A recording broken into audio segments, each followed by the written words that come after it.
ক্লাসে স্বাগত জানাচ্ছি। আজকে আমরা অ্যাক্টিভিটি টাস্ক, পশ্চিমবঙ্গ সরকারের দেওয়া যে মডেল অ্যাক্টিভিটি টাস্ক সেগুলোর যেগুলো বাকি রয়েছে সেগুলো কী করে সমাধান করতে হয়, তার উত্তরগুলো কী হবে সেগুলো জেনে নেব। প্রথমে মডেল অ্যাক্টিভিটি টাস্ক, বাংলার 2 নম্বর মডেল অ্যাক্টিভিটি টাস্ক। প্রথম প্রশ্ন হচ্ছে সেলুকাস ছিলেন হবে গ্রিক সেনাপতি। তোতায়ে চাই একটি সবুজ জামা, বাঘের বিক্রম সম মাঘের হিমানি পংক্তিটির রচয়িতা হচ্ছেন ভারতচন্দ্র রায়। আলেম শব্দের অর্থ হচ্ছে সর্বজ্ঞ। মূর সেনাপতি শব্দে দল সংখ্যা হচ্ছে 5। আমি একটু তাড়াতাড়ি বলবো কারণ অনেকগুলো প্রশ্ন আছে। পরের প্রশ্ন দেখো, সুখ পাওয়া যায় অনেকখানি, কবির মতে সুখ লাভের উপায়টি কি? উত্তরটা এরকম ধরনের লিখব। উদ্ধৃত অংশটি রবীন্দ্রনাথ ঠাকুরের বোঝাপড়া সিঙ্গেল কোটেশনে থাকবে কবিতা থেকে নেওয়া হয়েছে। এর পরের প্যারাতে লিখব, মানুষ নিজের অহংকারের বশে অন্যের থেকে দূরে সরে গেছে এবং এই দূরে সরে যাওয়ার ফলে তাদের চারিদিকে বেষ্টন করে তৈরি হয়েছে এক দুর্ভেদ্য প্রাচীর। সেই প্রাচীর প্রকৃতপক্ষে একাকিত্বের।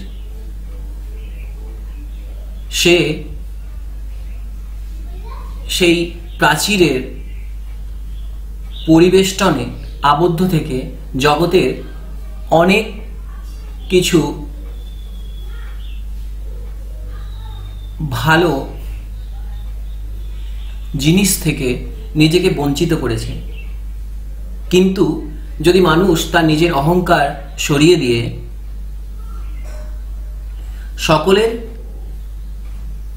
মাঝে এসে দাঁড়িয়ে সকলকে সহায়তা করে, তাহলে কিন্তু এই পৃথিবীর যাবতীয় সুখ সমৃদ্ধি সে লাভ করতে সম্ভবপর হবে। এই হলো সুখ পাওয়া যায় অনেকখানি, কবির মতে সুখ লাভের উপায়টি কি বলে দিলাম। পরের প্রশ্ন দেখো, বন্ধুভাবে উভয় সেনাপতির কথোপকথন হইতে লাগিল, এই কথোপকথন গল্পের ঘটনাকে কিভাবে নিয়ন্ত্রণ করেছে? পরের প্রশ্ন দেখো, বন্ধুভাবে উভয় সেনাপতির কথোপকথন হইতে লাগিল, এই কথোপকথন গল্পের ঘটনাকে কিভাবে নিয়ন্ত্রণ করেছে? প্রথমে কোথা থেকে নেওয়া হয়েছে সেটা বলবো। ঈশ্বরচন্দ্র বিদ্যাসাগরের লেখা অদ্ভুত আতিথেয়তা সিঙ্গেল কোটেশনে রাখবে, গল্প থেকে আলোচ্য অংশটি নেওয়া হয়েছে। পরের প্যারাগ্রাফে লিখব,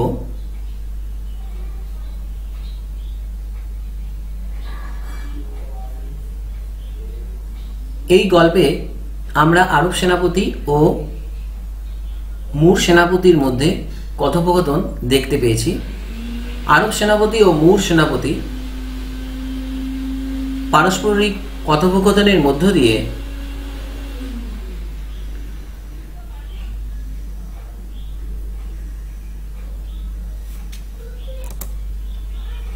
উভয় সেনাপতিদেরই পূর্বপুরুষদের পরাক্রমের নানা পরিচয় উঠে আসে। আর এই কথোপকথনের মাধ্যমে আরব সেনাপতি জানতে পারে যে মূর সেনাপতি আরব সেনাপতির পিতার হত্যাকারী। কিন্তু এখন মূর সেনাপতি আরব সেনাপতির অতিথি হওয়ায় তিনি অতিথির কোনো ক্ষতি করতে নীতিগতভাবে প্রস্তুত নন। এখান থেকে আমরা এটাই জানতে পারি যে আরব সেনাপতির আতিথেয়তার বোধ তাকে জাগতিক অন্যান্য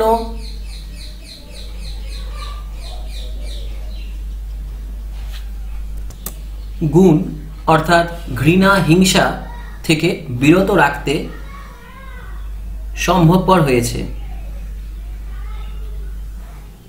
এখানে তাদের মিত্রতার মধ্যেও তাদের শত্রুতার মধ্যেও একটা মিত্রতার ভাব ফুটে উঠেছে। আমরা এরকম লিখব। পরের প্রশ্ন হচ্ছে মহাভারতের কোন চরিত্রটি কেন অপুর সবচেয়ে ভালো লাগে? প্রথমে জানতে হবে কোথা থেকে নেওয়া হয়েছে। লিখব বিভূতিভূষণ বন্দ্যোপাধ্যায় রচিত পথের পাঁচালী গল্প থেকে আমরা জানতে পারি যে মহাভারতের যতগুলি চরিত্র আছে তার মধ্যে কর্ণকেই অপুর সবচেয়ে ভালো লাগে। পরের প্যারাগ্রাফে লিখব, কারণটা লিখব। কারণ তার মতে কর্ণ মহাবীর হয়েও চিরকাল দয়া ও কৃপার পাত্র হয়ে থেকেছেন। কুরুক্ষেত্র যুদ্ধে কর্ণের রথের চাকা মাটিতে বসে যাওয়া অবস্থাতেই অর্জুন নিরস্ত্র কর্ণকে বাণ নিক্ষেপ করে বিপর্যস্ত করেছেন। যুদ্ধের নীতি যা কর্ণ অনুসরণ করেছে তা কিন্তু অর্জুনকে অনুসরণ করানোর প্রচেষ্টা করা সত্ত্বেও কর্ণ ব্যর্থ হয়েছে এবং শেষ পর্যন্ত কর্ণ মৃত্যুবরণ করেছেন। এই ঘটনায় মহাভারতের চরিত্রগুলির মধ্যে কর্ণকে অপুর কাছে সবচেয়ে ভালো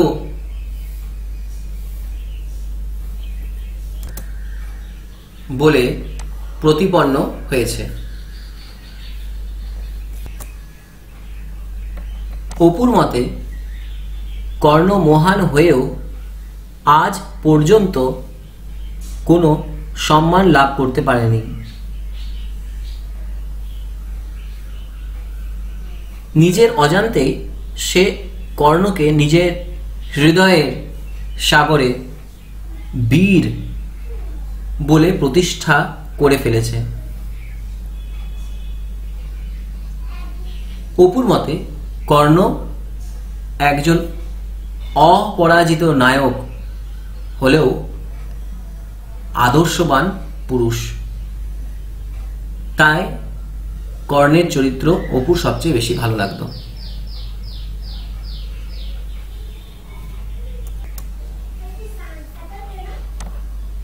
পরের প্রশ্ন দেখো, টিনের বাক্সে অপু কি কি রেখেছিল?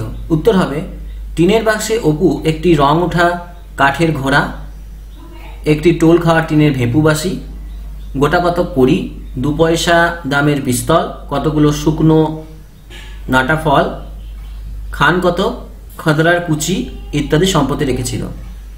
এর মধ্যে তার চরিত্রের কোন দিক ফুটে ওঠে? টিনের বাক্সে সংগৃহীত করে রাখা এই সকল সম্পত্তিগুলো থেকে তার চরিত্র সম্পর্কে এই ধারণা করা যায় যে অপু খুবই কল্পনাপ্রবণ ছিল। স্বপ্ন তাকে প্রতি মুহূর্তে বেঁচে থাকার যাবতীয় রসদ যোগান দিত।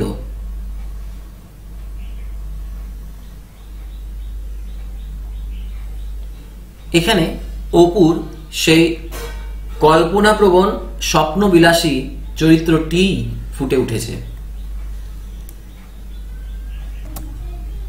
মডেল অ্যাক্টিভিটি টাস্কের 3 নম্বর যেটা আছে বাংলার, সেটা আমরা এবার প্রশ্নের সমাধান করব। প্রথম প্রশ্ন, দাঁড়াও কবিতাটি কোন কাব্যগ্রন্থ থেকে নেওয়া হয়েছে?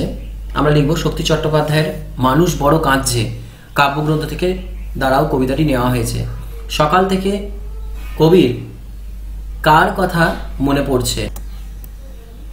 উত্তর, সকাল থেকে কবির পরোপকারী হৃদয়বান মানুষের কথা মনে পড়ছে। কবি কিভাবে মানুষকে পাশে দাঁড়াতে বলেছেন? উত্তর, কবি অসহায় মানুষের পাশে পাখির মতো হয়ে দাঁড়াতে বলেছেন। তিনি মানুষের পাশে ভেসে দাঁড়াতে বলেছেন এবং ভালোবেসে দাঁড়াতে বলেছেন। মানুষের দুঃখ কষ্ট নিবারণের জন্য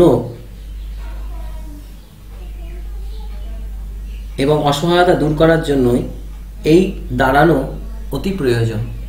পরের প্রশ্ন দেখো, ছেনু মাসিরা কোথা থেকে এসেছেন? উত্তর, ছেনু মাসিরা ভবানীপুর থেকে এসেছেন।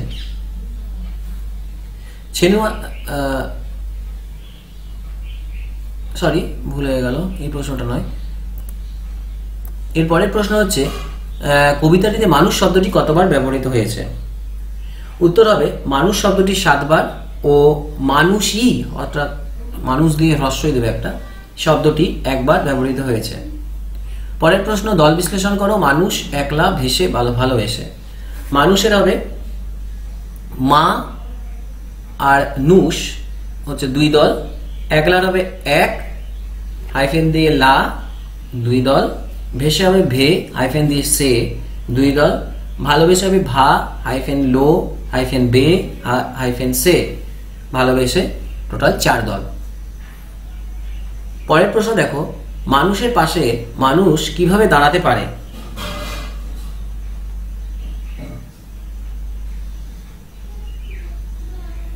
শক্তি চট্টোপাধ্যায় দাঁড়াও কবিতায় মানুষের অসহায় অবস্থা থেকে উত্তরণের পথ দেখিয়েছেন। তিনি বলেছেন, মানুষ তার মনুষ্যত্ব হারিয়ে বিভিন্ন রকম অসামাজিক কাজে লিপ্ত হয়েছে,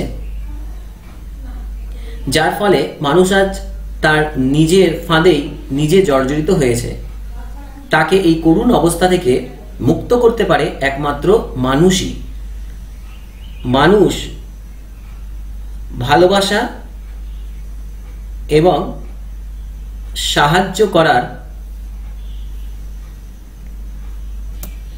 মনোভাব থেকে যদি দুস্থ মানুষদের পাশে দাঁড়াতে পারে, তবেই এই জটিল অবস্থা থেকে তার মুক্তি সম্ভব হবে।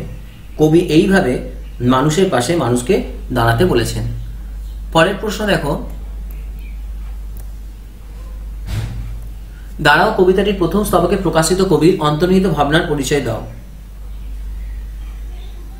উত্তর হচ্ছে, শক্তি চট্টোপাধ্যায়ের লেখা দাঁড়াও কবিতার প্রথম স্তবকে মানুষের 2টি বিপরীত চরিত্রের প্রকাশ পেয়েছে। এখানে আমরা দেখতে পাই মানুষ বিভিন্ন অপরাধমূলক কাজে জর্জরিত হয়ে ফাঁদ পাচ্ছে। কবির মতে সেই সব ফাঁদে পড়া মানুষের পাশে পাখির মতো দাঁড়াতে হবে। ক্রন্দনরত সেই সব মানুষের পাশে প্রকৃত মানুষ হয়ে দাঁড়াতে হবে এবং তার একাকিত্ব দূর করতে হবে।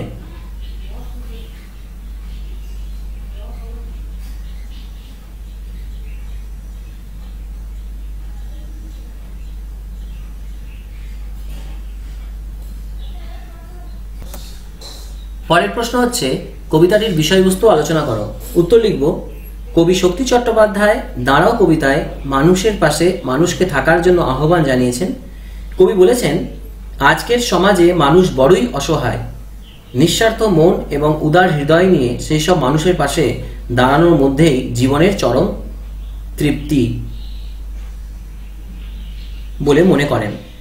সহৃদয় মানুষের মতো নিজের অনুভূতি ও উপলব্ধির দ্বারা অপরের দুঃখ কষ্ট যন্ত্রণা অনুভব করে তার দুঃখ কষ্টের শরিক হয়ে তার প্রতি সমব্যথী হয়ে দাঁড়ানোই মানুষের একমাত্র কর্তব্য বলে কবি মনে করেন। পরের প্রশ্ন হচ্ছে, বুকুর মায়ের নাম কি? উত্তর লিখব, নির্মলা দেবী। বুকুদের বাড়ি কলকাতার কোন অঞ্চলে? উত্তর লিখব, ভবানীপুর অঞ্চলে। ছেনু মাসিরা কোথা থেকে এসেছেন? উত্তর হবে, ছেনু মাসিরা উত্তরপাড়া থেকে এসেছেন। বুকুর স্কুলের নাম কি? উত্তর হবে, আদর্শ শিক্ষা প্রতিষ্ঠান। অতিথিরা বিদায় নেওয়া মাত্র বুকুর মা কি করেছিলেন? উত্তর হবে, অতিথিরা বিদায় নেওয়া মাত্র বুকুর মা বুকুকে মেরেছিলেন এবং বকাবকি করেছিলেন। পরের প্রশ্ন, অতিথিদের আসার খবর জেনে বুকুর বাবা কি করেছিলেন? উত্তর হবে, অতিথিদের আসার খবর জেনে বুকুর বাবা প্রচণ্ড রেগে গিয়েছিলেন। তিনি ছেনু মাসিদের বাড়িতে আসার দিনটিকে একদম উপযুক্ত নয় বলে মনে করেছেন, কারণ বুকুর বাবা সেই দিনই তার পরিবার সহ সিনেমা দেখতে যাওয়ার জন্য টিকিট কেটেছিলেন, আর সেই দিনেই ছেনু মাসিরা বাড়িতে আসায় তার কাটা টিকিটগুলো পচার উপক্রম হয়েছিল।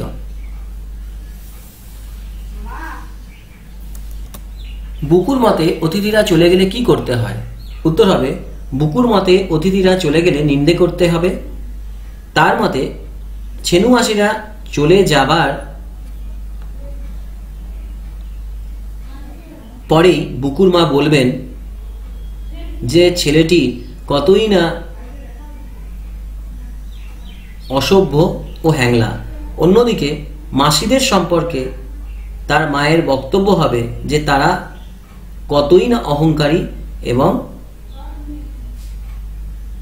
তারা এসে যেন তাদের মাথা কিনে নিয়েছেন। পরের প্রশ্ন, বুকু কি বুঝতে পারেনি এবং এ বিষয়ে তোমার ধারণা কি? উত্তরটা হবে এরকম, আশাপূর্ণা দেবীর কি করে বুঝবো গল্পে আমরা দেখতে পাই বুকু তার বাড়িতে আসা অতিথিদের সামনে ঘরের সব গোপন কথা ফাঁস করে দিয়েছিল। এর ফলে বুকুর মা বাবাকে বিড়ম্বনায় পড়তে হয়। অতিথিদের সত্য কথা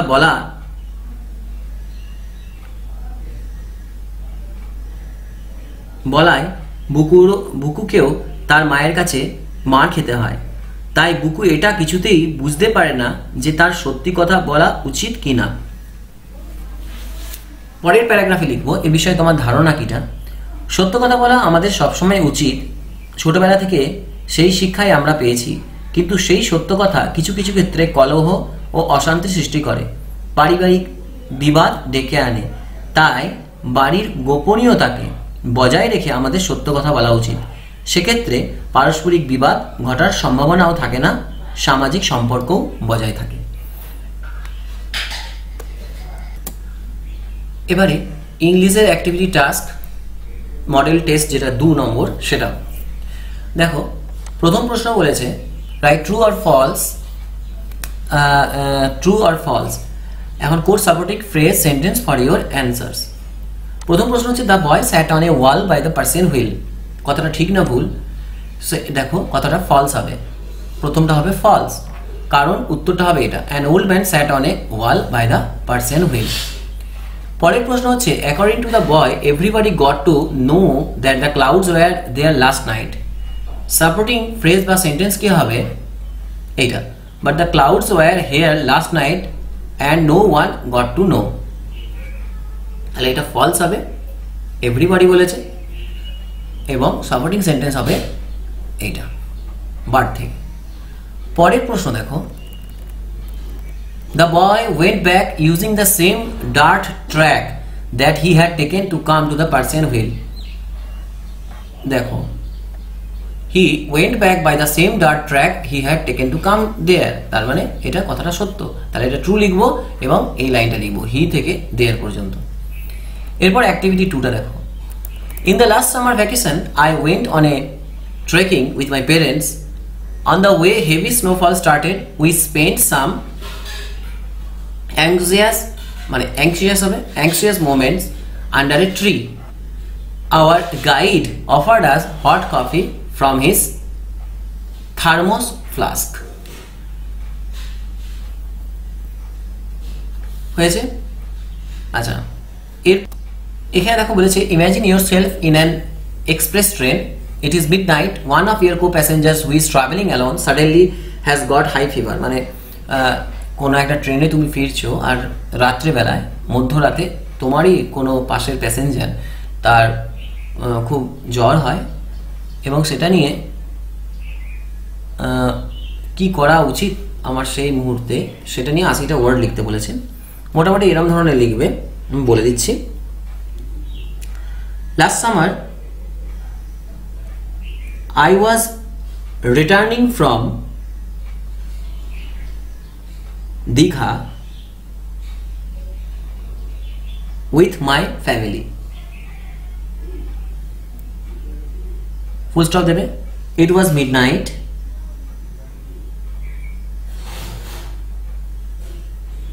Full stop দিয়ে all the passengers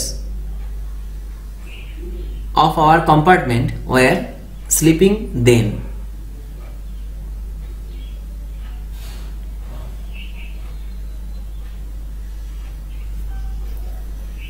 Suddenly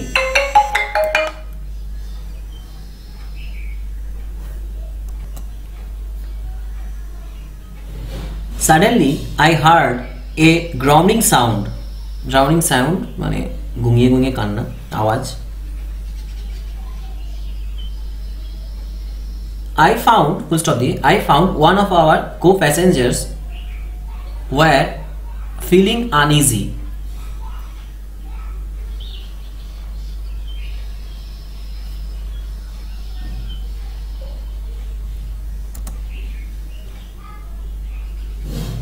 I noticed that the old man got high fever. Full stop দেবে। I called my family members. Full stop. I gave him a paracetamol. Full stop. My father covered him with a blanket and we all took care of him in the rest of our journey.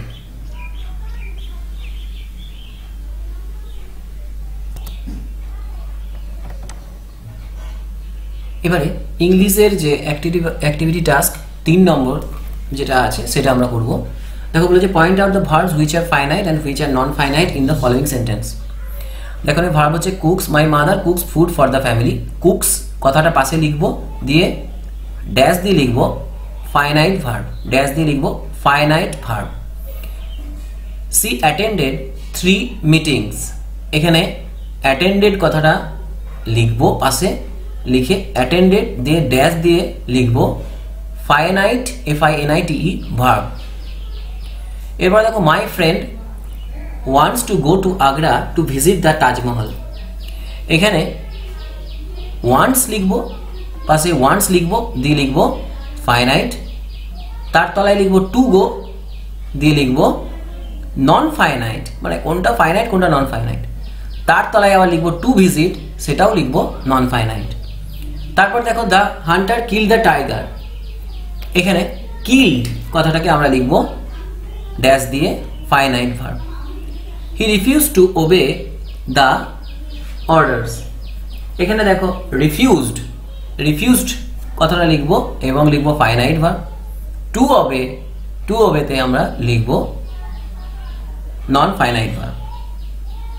Two err is human, to err কথাটা লিখবো এবং লিখবো non finite verb. যেরকম বললাম ঠিক সেরকম ভাবে লিখবে। এরপর দেখো fill in the blanks using suitable verb with infinitives. A list of verbs given below. List: play, take, hear, swim, enjoy. একটু তাড়াতাড়ি বলছি না হলে সবটা শেষ করতে পারবো না। I am sorry to hear this, এখানে লিখবো to hear HEAR. Everybody wishes to enjoy life. Everybody wishes to enjoy life. Enjoy বানান রয়েছে, খালি তার আগে TO2 বসাবো। She knows how to swim, to লিখবো আর দেখো সুইম বানানটা রয়েছে, সুইমটা এখানে বসিয়ে দেবো। He likes to play cards, to লিখবো আর দেখো প্লে বানানটা এখানে আছে, প্লেটা বসিয়ে দেবো। The doctor advised him to take rest, তাহলে টু লিখবো আর take কথাটা পাশে লিখে দেবো। এরপর join the pair of sentence using infinitives. He went to Amritsar, he wanted to visit the golden temple. উত্তরটা হবে he went to Amritsar to visit the golden temple. পরের প্রশ্ন হচ্ছে everyone should do his duty. India expects this of every man.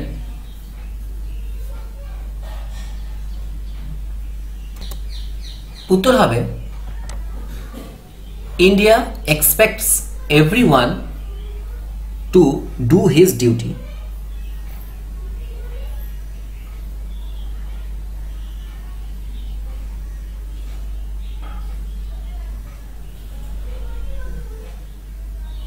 পরের প্রশ্ন দেখো I speak the truth, I am not afraid of it. উত্তর হবে I am not afraid to speak the truth। পরের প্রশ্ন, he has 3 children, he must provide for them। উত্তর হবে he has 3 children to provide for।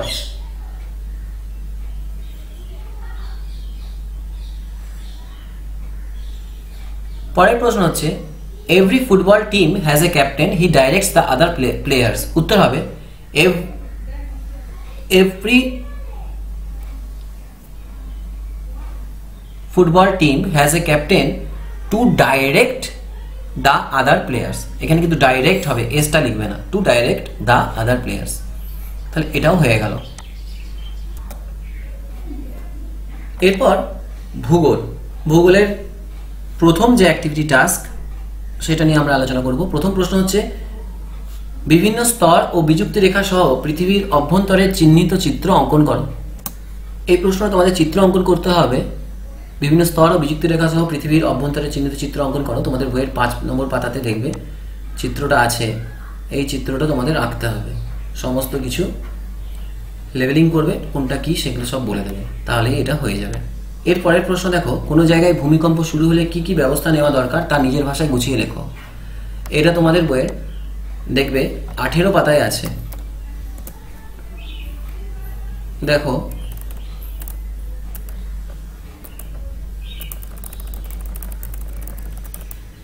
এই দেখো লিখবো, হঠাৎ ভূমিকম্প শুরু হলে আমাদের নিচের নিয়মগুলি মেনে চলতে হবে।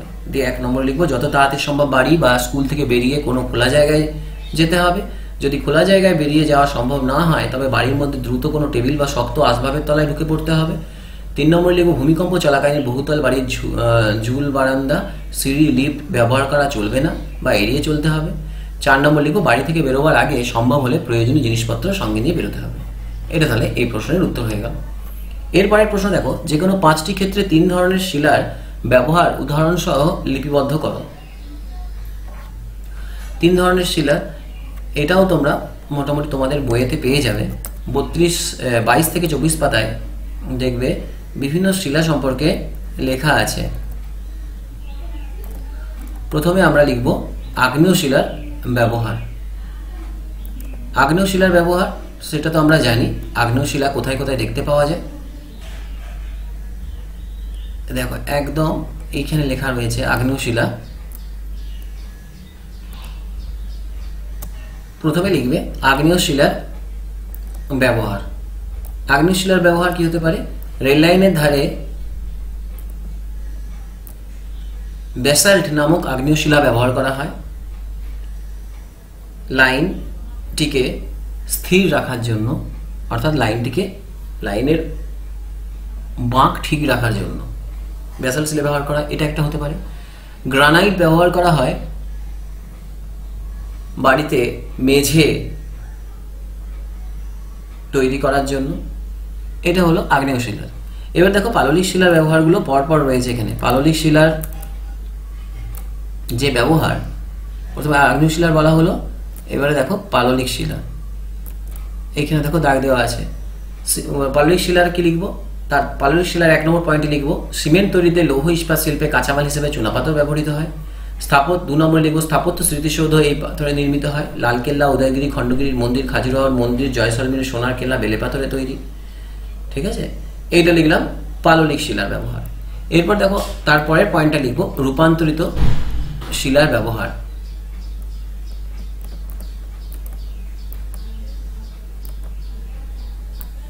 রূপান্তরিত শিলার ক্ষেত্রে আমরা লিখব প্রথম পয়েন্টে, মার্বেলকে খুব সুন্দরভাবে নির্দিষ্ট আকারে কেটে নেওয়া যায়, তাই স্থাপত্য ভাস্কর শিল্পে এই শিলার প্রচুর ব্যবহার দেখতে পাওয়া যায়। 2 নম্বরে লিখব এই স্লেট সহজে ভেঙে যায়, এই ধর্মের জন্য স্লেট দিয়ে ঘরের টালি তৈরি করা হয়। পাতলা পাতের আকারে স্লেট সহজেই ভেঙে যায়, এই ধর্মের জন্য স্লেট দিয়ে ঘরের টালি তৈরি করা হয়। এছাড়া ব্ল্যাকবোর্ড তৈরিতে এবং লেখার কাজে স্লেট ব্যবহার করা হয়, এটা 2 নম্বর। 3 নম্বরে লিখব রাস্তাঘাট ও নির্মাণ কাজে নিস শিলার প্রচুর ব্যবহার হয়ে থাকে। তাহলে এইগুলো হলো মোটামুটি শিলার ব্যবহার। এরপর দেখো প্রতিবেশী দেশগুলোর সাথে ভারতের সম্পর্ক কেন ভালো রাখা প্রয়োজন বলে তুমি মনে করো? উত্তরটা একটুখানি এরমভাবে লিখতে হবে, প্রতিবেশী দেশগুলির সাথে ভারতের সম্পর্ক ভালো রাখার প্রয়োজনীয়তাগুলি হলো নিম্নরূপ। প্রথম পয়েন্টে লিখবে বাণিজ্য। বর্তমানে বাণিজ্য দিয়ে কোলন দিয়ে লিখবে বর্তমানে পৃথিবীর প্রত্যেকটি দেশ একে অন্যের ওপর নির্ভরশীল হয়ে পড়েছে, কারণ কোনো দেশ সমস্ত দ্রব্য একা তৈরি করতে পারে না, ফলে প্রয়োজনীয় দ্রব্যের জন্য অন্য দেশের ওপর নির্ভরশীল হতে হয়। আর তাই ভারতেরও অন্য দেশগুলির সঙ্গে বাণিজ্যিক সম্পর্ক ভালো রাখা উচিত, এটা একটা হবে।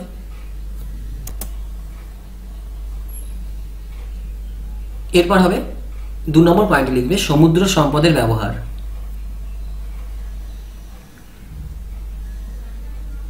ভারতের উপকূলবর্তী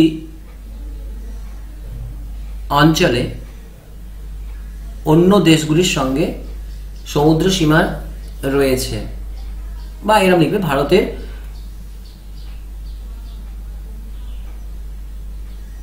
উপকূলবর্তী অঞ্চলগুলির সঙ্গে ভারতের উপকূলবর্তী অঞ্চলে অন্য দেশের সঙ্গে সমুদ্র সীমা রয়েছে। দেশগুলির মধ্যে সম্পর্ক যদি ভালো না থাকে তাহলে মৎস্য বা সামুদ্রিক সম্পদ আহরণের ক্ষেত্রে বিবাদ ঘটতে পারে, এটা 2 নম্বর পয়েন্ট। 3 নম্বরে লিখবে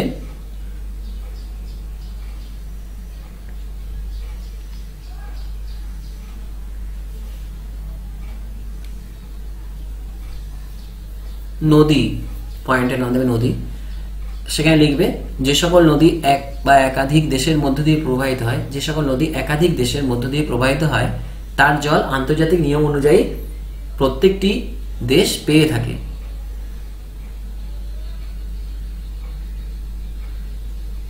সেই আন্তর্জাতিক নিয়ম সঠিকভাবে মানলে প্রত্যেক দেশের পক্ষে নদীর জল সুষ্ঠুভাবে ব্যবহার করা সম্ভব হবে, এবং তাই প্রতিবেশী দেশগুলির সাথে আমাদের মতো দেশ ভারতের সম্পর্ক ভালো রাখা প্রয়োজন। মোটামুটি এইগুলো লিখবে। ভূগোলের পরের অ্যাক্টিভিটি অর্থাৎ 2 নম্বর অ্যাক্টিভিটি, সেটা হচ্ছে প্রথম প্রশ্ন হচ্ছে পৃথিবীর অভ্যন্তরে বিযুক্তি রেখা থাকার কারণ কি। এটা 4 থেকে 5 পাতায় রয়েছে তোমাদের বইতে, আমি একবার দেখিয়ে দিচ্ছি তোমাদের।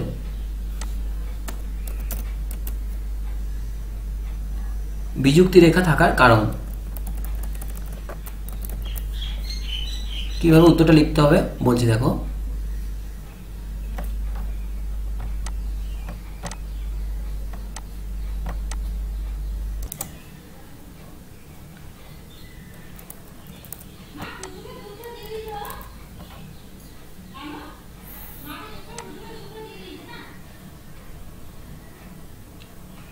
আমরা লিখব ভূপৃষ্ঠ থেকে কেন্দ্র পর্যন্ত যেখানে যেখানে ভূমিকম্পের তরঙ্গের গতিবেগ পরিবর্তিত হয় সেখানটাকে ভূতত্ত্ববিদরা বলেন বিযুক্তি রেখা। বিযুক্তি রেখা দ্বারা 2টি ভিন্ন উপাদান ও ঘনত্বের স্তরকে আলাদা করা যায়। সিয়াল ও সীমা স্তরের মাঝখানে আছে করোনার বিযুক্তি রেখা। ঠিক একই রকমভাবে এরপরেও লিখতে থাকবো। ভূত্বক ও গুরুমণ্ডলের মাঝে আছে মোহরভিষিক বিযুক্তি রেখা। ক্রোফেসিমা ও নিফেসিমার মাঝে রয়েছে রেপিত্তি বিযুক্তি রেখা। তারপর লিখব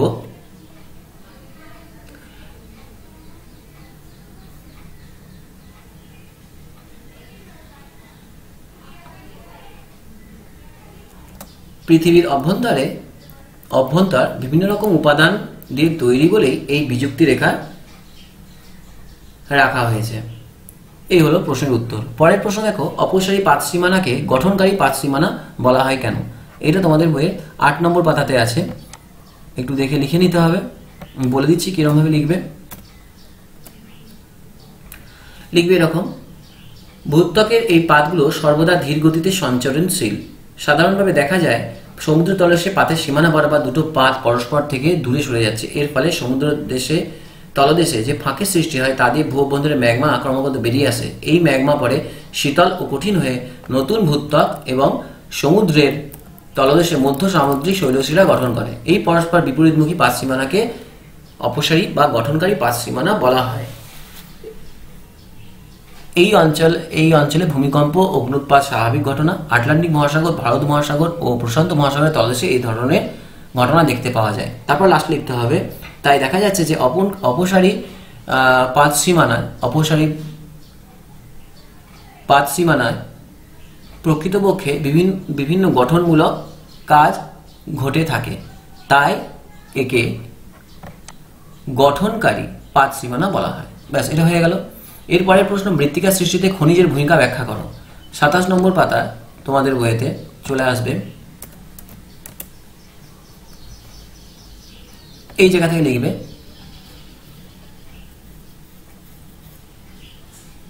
মৃত্তিকাতে, প্রথমে লিখবে মৃত্তিকাতে বিভিন্ন ধরনের খনিজ পদার্থ মিশ্রিত অবস্থায় থাকে। তারপর এখান থেকে লিখব প্রকৃতিতে খনিজের প্রভাব খুব স্পষ্ট। লোহা অথবা বক্সাইট সমৃদ্ধ ভূমির উপরিস্তর বেশ লাল, শক্ত ও লাল রঙের হয়, আবার জিপসামযুক্ত ভূমি নরম, হালকা ও হলুদ রঙের হয়। নরম ক্যালসাইট খনিজ থাকলে তা চুনাপাথরের সৃষ্টি করে এবং যথেষ্ট ক্ষয়প্রবণ হয়। খনিজ তেল, প্রাকৃতিক গ্যাস যেখানে পাওয়া যায় সেই অঞ্চলে যথেষ্ট নরম, সচ্ছিদ্র প্রবেশ্য পাললিক শিরার দ্বারা তৈরি হয়ে থাকে। অতিরিক্ত খনিজযুক্ত মাটি যেমন লোহা, অ্যালুমিনিয়াম অক্সাইডযুক্ত ল্যাটেরাইট মাটি ও লাল মাটি উর্বরতা কম, ফলে চাষবাস ভালো হয়। ভারতের ছোটনাগপুর মালভূমি অঞ্চলে বিভিন্ন খনিজ সম্পদ যেমন লোহা, তামা, বক্সাইট, ম্যাঙ্গানিজ, ডলোমাইট, মাইকা প্রভৃতি প্রচুর পরিমাণে পাওয়া যায় বলে একে ভারতের খনিজ ভাণ্ডার বলা হয়। তাই বলা যেতে পারে মৃত্তিকা সৃষ্টিতে খনিজের গুরুত্বপূর্ণ ভূমিকা আছে। ব্যাস, এত লিখব। পরের প্রশ্ন হচ্ছে ভারতকে কেন উপমহাদেশ বলা হয়। এটা একদম উত্তরটা তোমাদের বইয়ে 74 পাতাতে রয়েছে। দেখো, এটা লিখবে হিমালয় পর্বতের দক্ষিণে ভারত ও তার প্রতিবেশী দেশ যেমন নেপাল, ভুটান, বাংলাদেশ, শ্রীলঙ্কা, পাকিস্তান, মায়ানমার, চীন, আফগানিস্তান প্রভৃতি সামাজিক মিল খুব বেশি। এদের মধ্যে ভারতের অবস্থান একেবারে মাঝখানে, আর আয়তন ও জনসংখ্যার বিচারে ভারত বৃহত্তম। এক কথায় এই অঞ্চলের প্রধান কেন্দ্রবিন্দুই হলো ভারত, তাই এই অঞ্চলকে ভারতীয় উপমহাদেশ বলা হয়।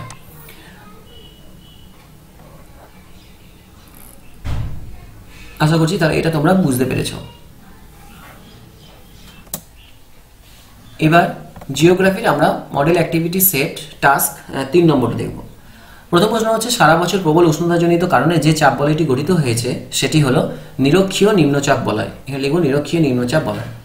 স্থানীয়ভাবে বায়ুর চাপগত পার্থক্যের জন্য যে প্রবল শক্তিজনিত বায়ু প্রবাহের সৃষ্টি হয় তা হলো স্থানীয় বায়ু। পরের প্রশ্ন, বাম দিকের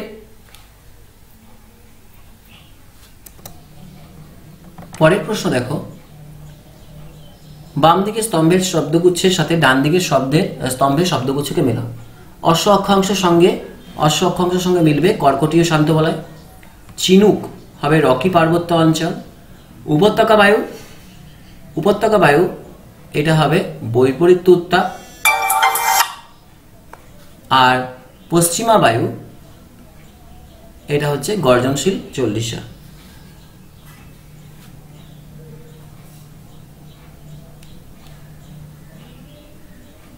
এর পরের প্রশ্ন দেখো, বায়ুচাপ বলয় বলতে কি বোঝায়। পেজ নম্বর 30। তাহলে আমরা চলে আসছি 30 নম্বর পাতায় চলে যাব।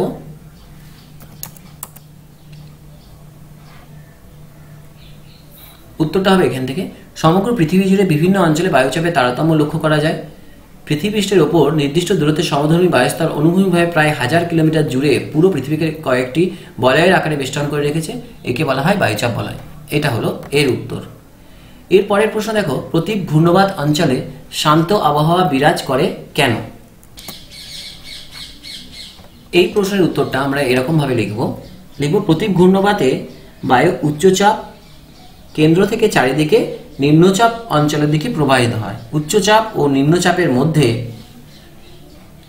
যেহেতু পার্থক্য খুব কম থাকে তাই বায়ুর বেগ কম হয়। এই নিম্নমুখী বায়ু ক্রমশ উষ্ণ হতে থাকে, আমরা জানি নিচের দিকে গেলে উষ্ণ হয়, ও জলীয় বাষ্প ধারণ ক্ষমতা বৃদ্ধি পায়, ফলে ঘনীভূত হয়ে মেঘ সৃষ্টি করতে পারে না। তাই এই অঞ্চলে অর্থাৎ প্রতীপ ঘূর্ণবাত যুক্ত অঞ্চলে শান্ত আবহাওয়া বিরাজ করে। পরের প্রশ্ন হচ্ছে পৃথিবীর 2 মেরু অঞ্চলে উচ্চচাপ বলয় সৃষ্টির কারণ কি। এটা 32 নম্বর পেজে আছে তোমাদের।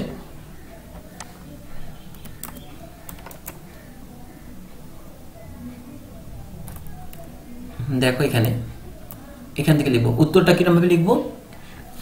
মেরু অঞ্চলে উচ্চচাপ বলয়ে সৃষ্টি হওয়ার কারণগুলি হলো 1, 2, 3 এই পয়েন্টগুলো লিখবো। ঠিক আছে। এরপর দেখো পরের প্রশ্ন, সমুদ্রবায়ু ও স্থলবায়ুর দুটি ছবি অঙ্কন করে বায়ুপ্রবাহের গতিপথ চিহ্নিত করো। এটা তোমাদের বইয়ের 39 পাতায় আছে, দেখে নেবে তোমরা। এই দেখো, সমুদ্রবায়ু ও স্থলবায়ু এই চিত্রটা আঁকতে হবে। এই ভেতরের এই ছবি বাড়ি ঘর এত কিছু আঁকার দরকার নেই। এই যে স্থলভাগ, সমুদ্রবায়ু, জলভাগ, এই যে ব্যাপারগুলো লিখতে হবে, ঠিক আছে? তাহলে কিন্তু হয়ে যাবে।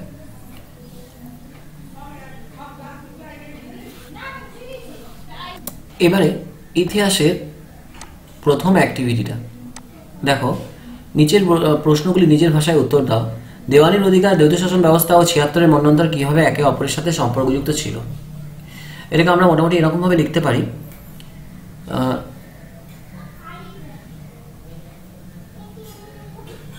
কোনো অঞ্চলে আইনগতভাবে রাজস্ব আদায়ের অধিকারকেই আমরা বলি দেওয়ানি লাভ। 1764 খ্রিস্টাব্দে বক্সারের যুদ্ধে পরাজয়ের পর 1765 খ্রিস্টাব্দে দিল্লির বাদশাহ দ্বিতীয় শাহ আলম ইস্ট ইন্ডিয়া কোম্পানিকে দেওয়ানি প্রদান করেছিলেন।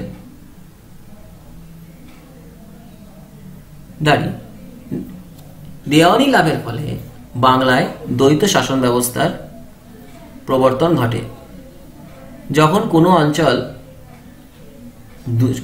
কোনো অঞ্চলে দুজন শাসক শাসন কার্য পরিচালনা করেন, তখন সেই শাসন ব্যবস্থাকে দ্বৈত শাসন ব্যবস্থা আমরা বলে থাকি।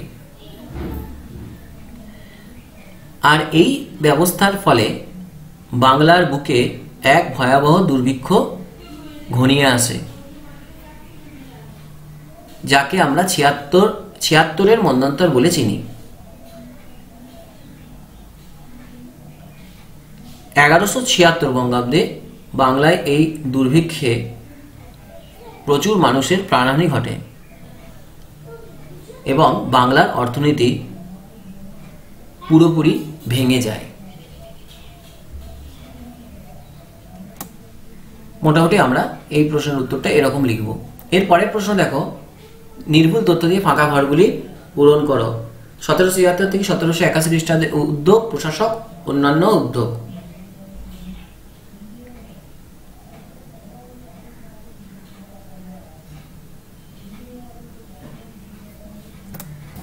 1773 থেকে 1781 খ্রিস্টাব্দের মধ্যে দেওয়ানি বিচার ব্যবস্থার কয়েকটি পরিবর্তন ঘটে। আর এই সময় প্রশাসক ছিলেন ওয়ারেন হেস্টিংস। তার অন্যান্য উদ্যোগের ঘরে আমরা লিখব যে হিন্দু আইনগুলির তিনি সার সংকলন করেছিলেন। 2 নম্বরে লিখব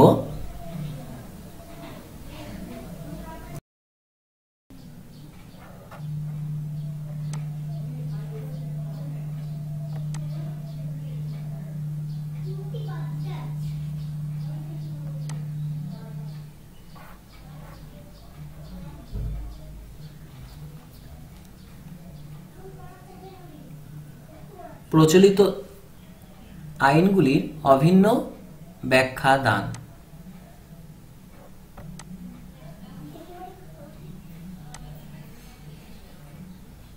আচ্ছা, এরপর দেওয়ানি সংক্রান্ত বিচার ও রাজস্ব আদায়ের দায়িত্ব আলাদা করা হয়। এক্ষেত্রে প্রশাসক ছিলেন লর্ড কর্নওয়ালিস। লিখব উত্তরগুলো। অন্যান্য উদ্যোগে লিখব জেলা থেকে সদর পর্যন্ত আদালত ব্যবস্থাকে তিনি ঢেলে সাজান। আর 2 নম্বর লিখব নিম্ন আদালতের রায়ের বিরুদ্ধে উচ্চতর আদালতে আবেদনের অধিকার স্বীকার করেন। পরেরটা রয়েছে প্রশাসনিক ব্যয় কমাতে চেয়েছিলেন প্রশাসক হবে লর্ড বেন্টিং।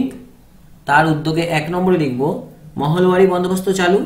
আর 2 নম্বর লিখব ডেপুটি ম্যাজিস্ট্রেট কালেক্টর পদে ভারতীয়দের নিয়োগ শুরু করেন।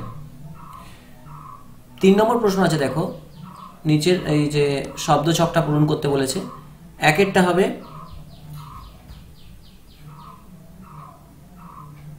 জোনাথন ডানকান, 2 নম্বরটা হবে চার্লস উড, 3 নম্বরটা হচ্ছে এডওয়ার্ড হাইড ইস্ট, তার 4 নম্বর হচ্ছে ওয়ারেন হেস্টিংস, 5 নম্বর হচ্ছে ব্যাপটিস্ট মিশন, 6 নম্বর হচ্ছে ডেভিড হেয়ার।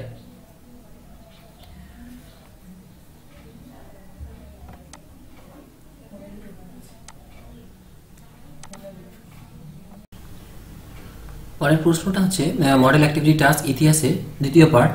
অষ্টাদশ শতকে মুঘল শাসন কাঠামো বিপর্যয়ের সম্মুখীন হয়েছিল। এই বিপর্যয়ের কারণগুলি তুমি কিভাবে ব্যাখ্যা করবে? উত্তরটা এরকমভাবে লিখব।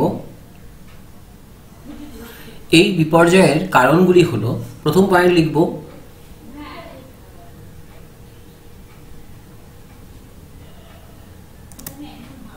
লিখব কেন্দ্রীয় শাসন ব্যবস্থার অবনতি। ঔরঙ্গজেবের মৃত্যুর পর পরবর্তী মুঘল সম্রাটদের ব্যক্তিগত অযোগ্যতার কারণে কেন্দ্রীয় শাসন ব্যবস্থা একদম ভেঙে পড়ে।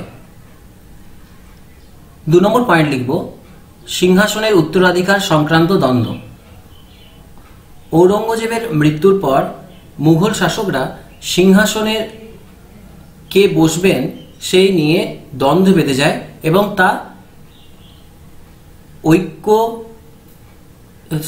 তা জাতীয় ঐক্যকে, জাতীয় নয় মুঘল ঐক্যকে নষ্ট করে দেয়। পরের পয়েন্ট হচ্ছে রাজস্ব আদায়ের ব্যর্থতা। মুঘল সাম্রাজ্যভুক্ত প্রদেশগুলি সঠিক সময়ে নির্ধারিত রাজস্ব দিত না। 3 নম্বর পয়েন্ট লিখব রাজস্ব আদায়ের ব্যর্থতা। মুঘল সাম্রাজ্যভুক্ত অঞ্চলগুলি সঠিক সময়ে রাজস্ব দিত না। মুঘল শাসকগণ রাজস্ব আদায়ের ক্ষেত্রে কোনো রূপ পদক্ষেপ না গ্রহণ করায় সাম্রাজ্যের আর্থিক অবনতি ঘটে। এই 3টে পয়েন্ট মোটামুটি লেখা যেতে পারে। এরপরের প্রশ্ন হচ্ছে জমি জরিপ ও রাজস্ব নির্ণয়ের ক্ষেত্রে ব্রিটিশ ইস্ট ইন্ডিয়া কোম্পানির পদক্ষেপগুলির একটি তালিকা তৈরি। জমি জরিপ ও রাজস্ব নির্ণয়ের ক্ষেত্রে ব্রিটিশ ইস্ট ইন্ডিয়া কোম্পানির পদক্ষেপগুলি হলো নিম্নরূপ। প্রথমে লিখব, প্রথম 1 নম্বর দিয়ে লিখব কোম্পানির আমলে 1760 খ্রিস্টাব্দে ফ্র্যাঙ্কল্যান্ডের উদ্যোগে জমি জরিপের সূচনা হয়েছিল। নেক্সট প্যারাতে লিখব 1770 সালে মুর্শিদাবাদের কন্ট্রোলিং কাউন্সিল অফ রেভিনিউ নামের একটি কমিটি গঠন করা হয়। এছাড়া আরও একটি আলাদা বোর্ড তৈরি করা হয়,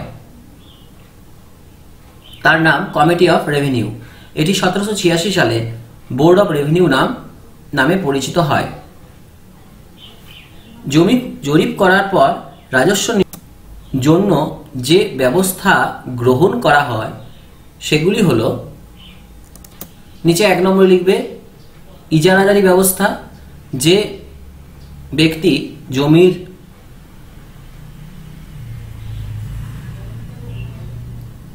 নিলামে সবথেকে বেশি খাজনা দিত তার সঙ্গে কোম্পানি এই চুক্তি করত। 5 বছরের জন্য ওই জমিকে ওই ব্যক্তিকে ইজারা দেওয়া হতো। পরের 2 নম্বর পয়েন্ট হচ্ছে 10 শালা বন্দোবস্ত। ইজারাদারি বন্দোবস্তে পর যে বন্দোবস্তটি উল্লেখযোগ্য সেটা হচ্ছে 10 শালা বন্দোবস্ত। ঠিকমতো রাজস্ব নির্ণয় করতে পারা যেত না ইজারাদারি ব্যবস্থায়, তাই 1790 সালে কোম্পানি 10 শালা বন্দোবস্ত করে। তারপরে পয়েন্ট হচ্ছে চিরস্থায়ী বন্দোবস্ত। 10 শালা বন্দোবস্ততে অনেক সমস্যা দেখা দিলে তখন লর্ড কর্নওয়ালিস বাংলায় চালু করেন চিরস্থায়ী বন্দোবস্ত। এই পয়েন্টগুলো মোটামুটি লিখবে।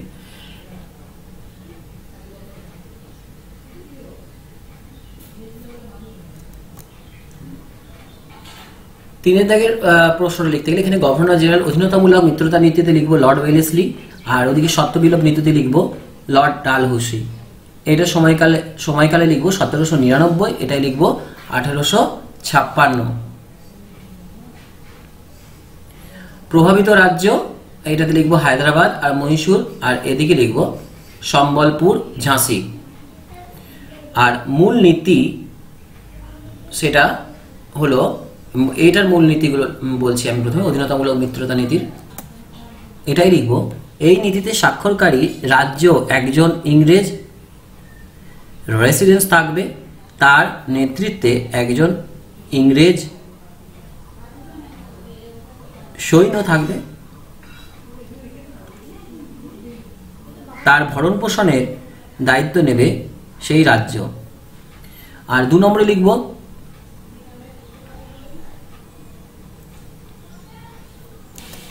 ইংরেজরা সেই রাজ্যের নিরাপত্তার যাবতীয় দায়িত্ব ভার গ্রহণ করেছিল। এবারে সত্যবিলোপ নীতির মূলনীতি কি?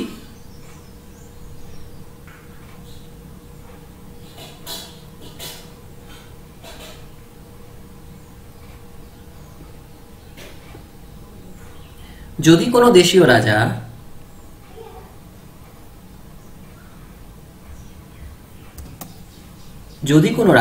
রাজা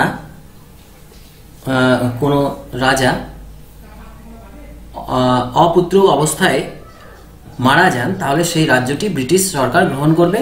আর 2 নম্বর হচ্ছে কোনো রাজ্যের রাজা কোনো দত্তক পুত্র গ্রহণ করতে পারবে না। এই হলো এর নীতি। মোটামুটি এগুলো রয়েছে। এবার পরিবেশ ও বিজ্ঞানের প্রথম যে অ্যাক্টিভিটি সিটটা রয়েছে সেটা আলোচনা করছি। প্রশ্ন বলেছে পারদের ঘনত্ব 13.6 গ্রাম পার ঘন সেমি হলে 5 লিটার পারদের ভর কত কিলোগ্রাম হবে তা নির্ণয় করো। আমরা লিখব এরমভাবে, আমরা জানি ঘনত্ব সমান ভর বাই আয়তন। এখানে ঘনত্ব সমান 13.6 গ্রাম পার ঘন সেমি আর আয়তন সমান 5 লিটার সমান 5000 ঘন সেমি। সুতরাং ভর ইজ ইকুয়াল টু ঘনত্ব গুণিত আয়তন। এবারে ঘনত্বের জায়গায় কি লিখব? সমান চিহ্ন দিয়ে 13.6 গুণিত 5000 সমান 68,000। 13.6 গুণিত 5000 সমান 68,000 গ্রাম সমান 68 কিলোগ্রাম। এটা হলো এটার উত্তর। পরের প্রশ্ন আছে প্রাণীকোষের একটি পরিচ্ছন্ন চিত্র অঙ্কন করে তার বিভিন্ন অংশ চিহ্নিত করো। 181 পাতাতে তোমাদের বইতেই রয়েছে, দেখে নিতে পারো।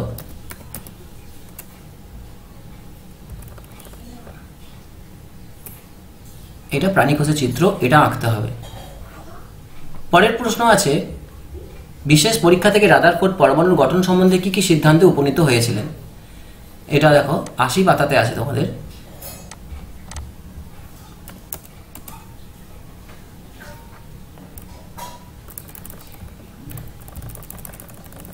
এই দেখো বিশেষ পরীক্ষার মাধ্যমে রাদারফোর্ড পরমাণু সম্বন্ধে কয়টি সিদ্ধান্তে পৌঁছলেন? 1, 2, 3, 4 এতটা পর্যন্ত বলবে, বলা হয় পর্যন্ত। বিশেষ থেকে লিখবে বলা হয় পর্যন্ত, ঠিক আছে। তারপরের প্রশ্ন দেখো উদ্ভিদে বিভিন্ন ধরনের প্লাস্টিকের ভূমিকা উল্লেখ করো। 186 পাতায় আছে দেখো।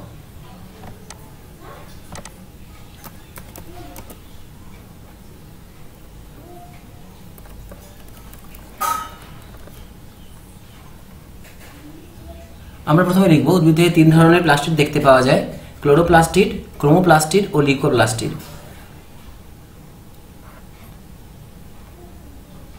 ঠিক আছে, দিয়ে আমরা এখান থেকে লিখব, এখান থেকে উদ্ভিদ সালোকসংশ্লেষণ খাদ্য তৈরি করে ক্লোরোপ্লাস্টের মধ্যে থাকা, এখানে পুরোটা লিখবো এতটা পর্যন্ত, লিউকোপ্লাস্টিড পর্যন্ত। ঠিক আছে, এর পরের প্রশ্ন দেখো। আচ্ছা, মডেল অ্যাক্টিভিটি টাস্কে পরিবেশ বিজ্ঞানের প্রথমটা কমপ্লিট হলো। মডেল অ্যাক্টিভিটি টাস্ক 2 পরিবেশ বিজ্ঞানের প্রশ্নটা হচ্ছে মাটির 6 ফুট উপর থেকে একটি খাতার পাতা ও একটি কয়েন একসঙ্গে ছেড়ে দিলে কোনটি আগে মাটিতে পড়বে?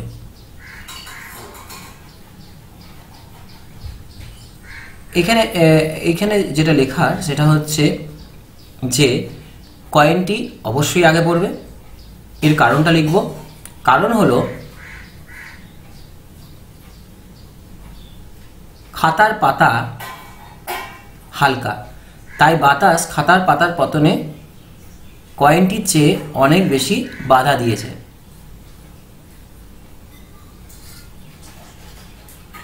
এতটা লিখলাম। যদি পরীক্ষাটি বাতাস শূন্য জায়গাতে করা হয় তাহলে বাতাসের কোনো ভূমিকা না থাকার জন্য উভয় বস্তুই একই সাথে নিচে পড়ত। এর পরের প্রশ্ন হচ্ছে প্লাস্টিক চিরুনি দিয়ে শীতকালে শুকনো চুল আঁচড়ানোর পর তা নিস্তরিত কাগজের টুকরোকে আকর্ষণ করে কেন, তার ব্যাখ্যা দাও। 28 পাতাতে আছে, দেখে নাও তোমরা।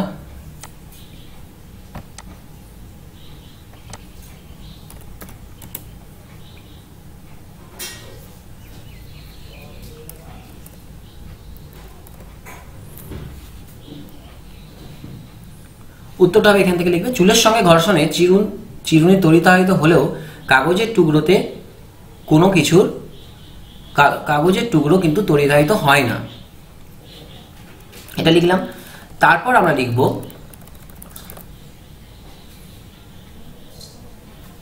আমরা জানি যদি কোনো ধনাত্মক তড়িতাহিত কোনো একটি বস্তুকে কোনো নিস্তরিত বস্তুর কাছে আনা হয় তবে ওই নিস্তরিত বস্তুর ভেতরকার ঋণাত্মক আধানগুলি ধনাত্মক বস্তুটির জন্য আকর্ষণ অনুভব করে ও ধনাত্মক বস্তুটির দিকে সরে যায়। ফলে ধনাত্মক বস্তুটির উপস্থিতির কারণে নিস্তরিত বস্তুটির এক প্রান্ত ঋণাত্মক ও অন্য প্রান্ত ধনাত্মক তড়িতাহিত বস্তুর মতো আচরণ করে এবং ধনাত্মক বস্তুটি নিস্তরিত বস্তুর ঋণাত্মক প্রান্তটিকে আকর্ষণ করে কাছে টেনে নেয়। ঠিক এই কারণেই কাগজের টুকরো নিস্তরিত হওয়া সত্ত্বেও চিরুনির সংস্পর্শে এসে আকর্ষণ অনুভব করে। ব্যাস, এতটা লিখব। পরের প্রশ্ন হচ্ছে গ্যাসীয় অবস্থায় অণুদের গতি অবস্থা সম্বন্ধে তুমি কি বলতে পারো। উত্তরটা এরকম লিখব, গ্যাসীয় অবস্থায় অণুগুলি পরস্পর থেকে দূরে সরে যেতে চায়, অণুগুলি সবসময় গতিমান, তারা কোনো নির্দিষ্ট দিকে যায় না, তাদের গতি হচ্ছে এলোমেলোভাবে যাওয়ার জন্য গ্যাসের অণুগুলি একে অপরের সঙ্গে প্রতিনিয়ত ধাক্কা খাচ্ছে, আর এই অবিশ্রান্ত গতির জন্যই গ্যাসের নির্দিষ্ট কোনো আয়তন বা আকৃতি দেখতে পাওয়া যায় না। এটা হয়ে গেল এই প্রশ্নের উত্তর। এবার হচ্ছে প্রাইমর্ডিয়াল ইউট্রিক্যাল, এটা 185 পাতায় তোমাদের বইতে আছে, দেখবে, লিখে নেবে, লিখে নাও।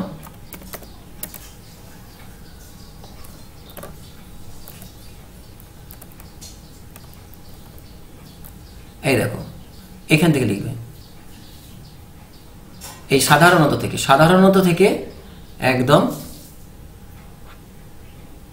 প্রাইমর্ডিয়াল ইউট্রিক্যাল বলে পর্যন্ত, সাধারণ থেকে প্রাইমর্ডিয়াল ইউট্রিক্যাল বলে পর্যন্ত।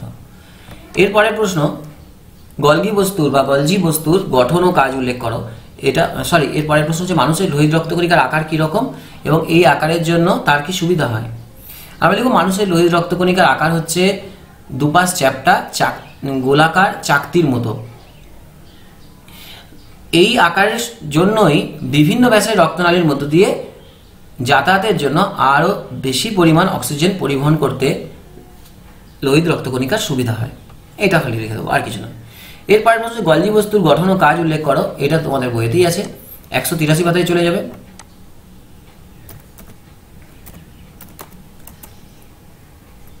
এখানে দেখবে গলজি বস্তু বা গলগি বস্তু নিয়ে লেখা আছে, এখান থেকে এতটা পর্যন্ত লিখবে, এখান থেকে সৃষ্টি হয়, নিউক্লিয়াস থেকে সৃষ্টি হয় পর্যন্ত। পরের প্রশ্ন, আর এখানে কিছু নেই। পরিবেশ ও বিজ্ঞানের মডেল অ্যাক্টিভিটি টাস্কের থার্ড পার্টটা দেখো। প্রথম প্রশ্ন, তড়িতের প্রভাবে রাসায়নিক পরিবর্তন ঘটছে সমীকরণ সহ উদাহরণ দিতে বলেছে। তোমাদের বইতেই আছে 94 পাতায়, দেখে নাও।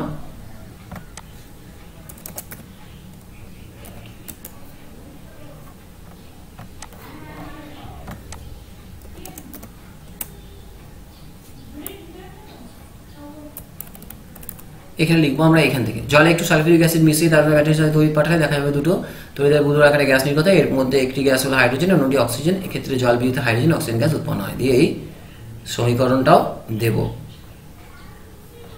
এতটা পর্যন্ত, ব্যাস, তাহলেই হবে। পরের প্রশ্ন দেখো, অনুঘটক বলতে কি বোঝো? উপযুক্ত রাসায়নিক বিক্রিয়া সমীকরণ সহ ব্যাখ্যা করো। এটাও তোমাদের বই রয়েছে, দেখে নাও। এই যে অনুঘটক, যেসব পদার্থ রাসায়নিক বিক্রিয়ার বেগ বাড়ায় তাদের বলে অনুঘটক বা ক্যাটালিস্ট। অনুঘটকের কাজকে বলে অনুঘটন বা ক্যাটালিসিস। আর উদাহরণ দেবে এটা, হাইড্রোজেন পারঅক্সাইড হলো একটি বর্ণহীন গ্যাস, এটি খুব সুস্থিত নয়, সাধারণ তাপমাত্রায় খুব ধীরে ধীরে ভেঙে যায় আর জল অক্সিজেন গ্যাস তৈরি করে। যে সমীকরণ এটা থাকবে 2H2O2 হাইফেন দিয়ে 2H2 তীর চিহ্ন দিয়ে 2H2 প্লাস O2 এটা দিলাম। আচ্ছা, এরপর আমরা লিখব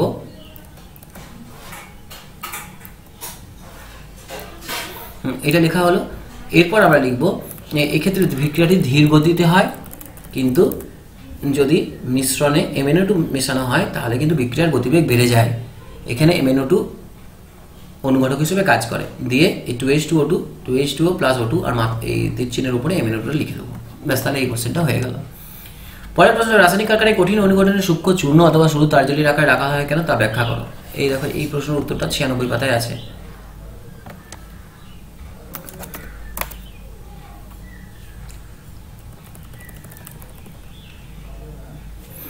সূক্ষ্ম গুঁড়ো, কারণটা কি দেখব, কারণ গুঁড়ো করলে অনুঘটকের ক্ষেত্রফল বাড়ে, অনুঘটকের কাজও ঘটে তাড়াতাড়ি, তাই রাসায়নিক কারখানায় কঠিন অনুঘটকের বদলে ব্যবহার করলে তা সূক্ষ্ম গুঁড়ো বা সরু তারজালির আকারে রাখা হয়। ব্যাস, বিরাট কিছু লেখার দরকার নেই। এরপরের প্রশ্ন দেখো আছে, মানবদেহে উৎসেচকের গুরুত্ব উল্লেখ করো। মানবদেহের, এটাও 97 পাতায় আছে। দেখো, মানবদেহে উৎসেচকের গুরুত্ব এইখান থেকে লিখবে, এই খাবারের বিভিন্ন উপাদান থেকে বাঁচতে পারবে না পর্যন্ত, ব্যাস তাহলেই হবে। পরের প্রশ্ন হচ্ছে, খাবার সোডা ও টার্টারিক অ্যাসিডের কেলাস মেশালে কোনো বিক্রিয়া হয় না, কিন্তু জল দিলে দ্রুত বিক্রিয়া শুরু হয়, ব্যাখ্যা করো। এই খাবার সোডার কোশ্চেনের উত্তরটা আমরা এরকমভাবে লিখতে পারি যে খাবার সোডা ও টার্টারিক অ্যাসিডের মিশ্রণে জল যোগ করলে জল দ্রাবক হিসেবে কাজ করে, দুটি কঠিনের গুঁড়োকে মেশালে তাদের অণু বা আয়নরা পরস্পরে মেশানোর সুযোগ পায় না, দ্রাবকের রোলে এসে বিক্রিয়কের মধ্যে থাকা অণু বা আয়নদের আলাদা করে ফেলে বিক্রিয়া শুরু করে।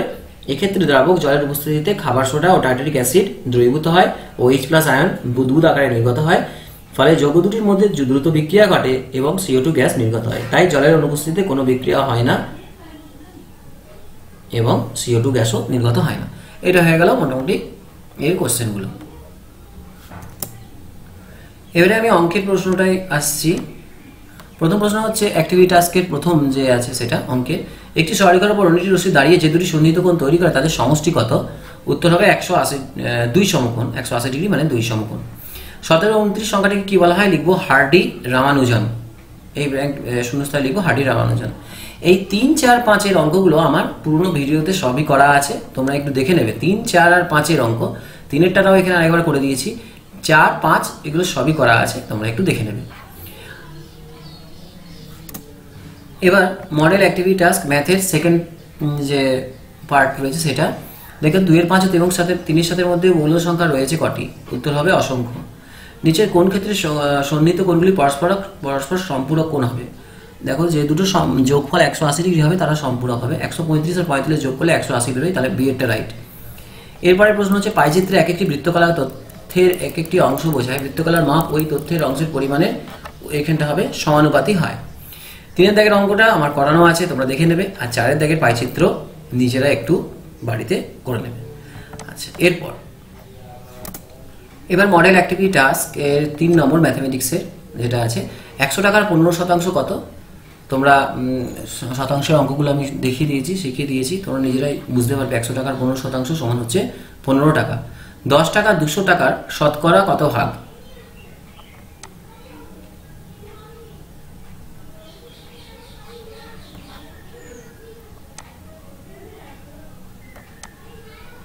দশ টাকা 200 টাকার শতকরা কত ভাগ? তার মানে আমরা কি করব, 10/200 এখানে করে দেখাতেও পারো, গুণিত 100, কাটাকুটি করলে দেখবে 100 আর 2 কেটে গেল, এখানে 2 থাকছে আর 2 আর এখানে 10 কেটে গেল, তাহলে পরে থাকছে 2 5 10। ঠিক আছে, তাহলে এটা হবে 10 টাকা 200 টাকার কত শতাংশ? উত্তর হবে 5%।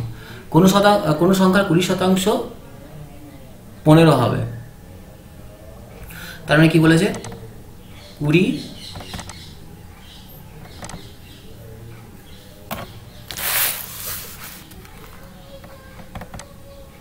20% হচ্ছে কত?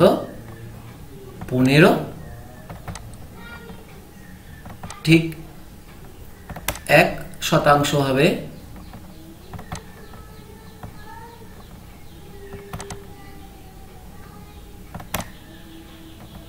লিখতে একটু অসুবিধা হচ্ছে আমার। 1% সমান হবে 15/20, আর 100%, 100% চিহ্নটা দেবে হচ্ছে 15/20 আর হচ্ছে গুণিত 100। কাটাকুটি হচ্ছে 20 আর 100, তাহলে উপরে উপরে থাকছে 5, 5 15 কত সমান উত্তর কত? 75 হয়েছে। আচ্ছা, নিচে চিত্রের ফাঁকা স্থানগুলি পূর্ণ করো। দশমিক থেকে শতকরায় প্রকাশ করি। এটা কথা হবে দশমিক থেকে শতকরায়। 0.29 যদি হয় তাহলে এটা শতকরায় হবে 29। 0.05 শতকরায় হবে শুধু 5। এরপরে প্রশ্ন দেখো, শতকরা থেকে দশমিকে প্রকাশ করো। এইটা হবে 0.91। 91% মানে কি? 91/100। 91কে 100 দিয়ে যদি ভাগ করো তাহলে দেবে 0.91 বেরোবে। আবার 8%কে যদি 8% মানে কি 8/100, এটাকে যদি 8কে যদি 100 দিয়ে ভাগ করো তাহলে দেখবে বেরোবে 0.08। এবার বলে যে ভগ্নাংশ থেকে শতকরায় পরিণত করো। কিছুই ব্যাপার নয়, 3 যা আছে তার সঙ্গে 100 গুণ করো। 3 4 গুণিত 100 করলে কত বেরোবে? দেখো 4 25, 25 আর 3 কত? উত্তর হচ্ছে 75। ঠিক একই রকম 2 এর 5 কেও করতে গেলে আমরা কি করবো? 2 এর 5 গুণিত 100 করব। তাহলে এটা হয়ে যাবে 20, 5টা কেটে গেল, 20 2 এটা হয়ে যাবে 40। অ্যান্সার হবে 40। ঠিক আছে। এবার দেখো শতকরা থেকে ভগ্নাংশে পরিণত করো। 23%, তার মানে কি 23/100, 23/100। এরপরে বিয়েটা দেখো 7.9% মানে হচ্ছে 79, 7.9, তার মানে কি 7.9/100, 7.9% মানে তো 100-এ কত? 7.9। আচ্ছা, এরপর দেখো 7.9 এটাকে আমরা কি করতে পারি? 7.9 মানে 79/10, আর তলাতে তো 100 আছেই, গুণিত তলায় 100, তার মানে হয়ে গেল কত? 79/1000। ঠিক আছে, এটাই ভগ্নাংশ আকারে এলো। এরপর দেখো দশমিক থেকে ভগ্নাংশে প্রকাশ করি। 0.02, এর পরেরটা হচ্ছে দশমিক থেকে ভগ্নাংশে পরিণত করা। 0.02 মানে কি 2 বাই, পয়েন্টের পর দুটো সংখ্যা আছে তাহলে 2/100, দেখো কত হচ্ছে 1/50। এটা হয়ে গেল। এবারে 1.51 মানে 151.51 আছে, পয়েন্টের পর দুটো শূন্য, তার মানে 151/100। দেখো ভগ্নাংশে পরিণত হয়ে গেছে। এবার বলা যে ভগ্নাংশ থেকে শতকরায় প্রকাশ করি। ভগ্নাংশকে শতকরায় পরিণত করো, তাহলে এটা আবার সেই একই ধরনের 6/7 গুণিত 100 করব। 6/7 গুণিত শতকরায় নিয়ে যেতে বলি, তাহলে 100, তাহলে উপরে হয়ে গেল কত? 600/7। এই 600/7টাকে তোমরা আবার সিম্পলিফাই করতে পারো, উত্তরটা এটাই হবে 600/7 শতকরাতে। এবার দেখো 9/11, 9/11 এটা কি হবে? এটার সঙ্গেও 100 গুণ হবে, তাহলে এটা হয়ে যাবে 900/11। এটাই হলো শতকরায় প্রকাশিত রূপ। পরের প্রশ্ন দেখো, 1 থেকে 70 পর্যন্ত সংখ্যাগুলির মধ্যে কতগুলি সংখ্যার এককের অঙ্কে 1 অথবা 9 থাকবে? তার শতকরা হার নির্ণয় করি। 1 থেকে 70 পর্যন্ত কী কী সংখ্যা হতে পারে? এককের ঘরে 1 হতে পারে, 1 অথবা 9 বলেছে, হলো 11 হতে পারে, 11 হলেও এককের ঘরে 1 থাকছে। আবার দেখো 19 হলেও এককের ঘরে 9 থাকছে। ঠিক এরকম করে করে কী কী সংখ্যাগুলো হবে আমরা প্রথমে লিখে নেবো। সেটা আমরা লিখব 1 থেকে 70 পর্যন্ত। তাহলে 1 থেকে 70-এর মধ্যে কী কী সংখ্যা? প্রথমে লিখব 1 থেকে 70 পর্যন্ত সংখ্যা যেগুলির এককের অঙ্ক 1 অথবা 9, সেগুলি হলো 1, 9, আবার দেখো এটা তো 11তেও এককের অঙ্ক 1, 19এও এককের অঙ্ক 9, তাহলে 11, 1, 9, 11, 19, 21, 29, 31, 39, 41, 49, 51, 59, 61, 70। ঠিক আছে, তাহলে এইভাবে আমরা কতগুলো দেখতে পেলাম? দেখতে পাবো সমান 14টি সংখ্যা লিখব। তাহলে লিখলাম 1 থেকে 70 পর্যন্ত সংখ্যাগুলি যেগুলির এককের অঙ্ক 1 অথবা 9, সেগুলি হলো দিয়ে সবগুলো লিখলাম 1 থেকে, মোট 14টি সংখ্যা। তারপরে লাইনে লিখব সুতরাং এককের অঙ্কে 1 অথবা 9 থাকবে এমন সংখ্যার শতকরা হার 14/70। 14টি হলো কতগুলোর মধ্যে? 70টার মধ্যে। তাহলে 14/70 গুণিত 100 কাটাকুটি করলে বেরোবে 20%। আশা করছি তোমরা বুঝতে পেরেছো। আজ এই পর্যন্তই থাকছে, আবার তোমাদের সঙ্গে পরের ভিডিওতে দেখা হবে।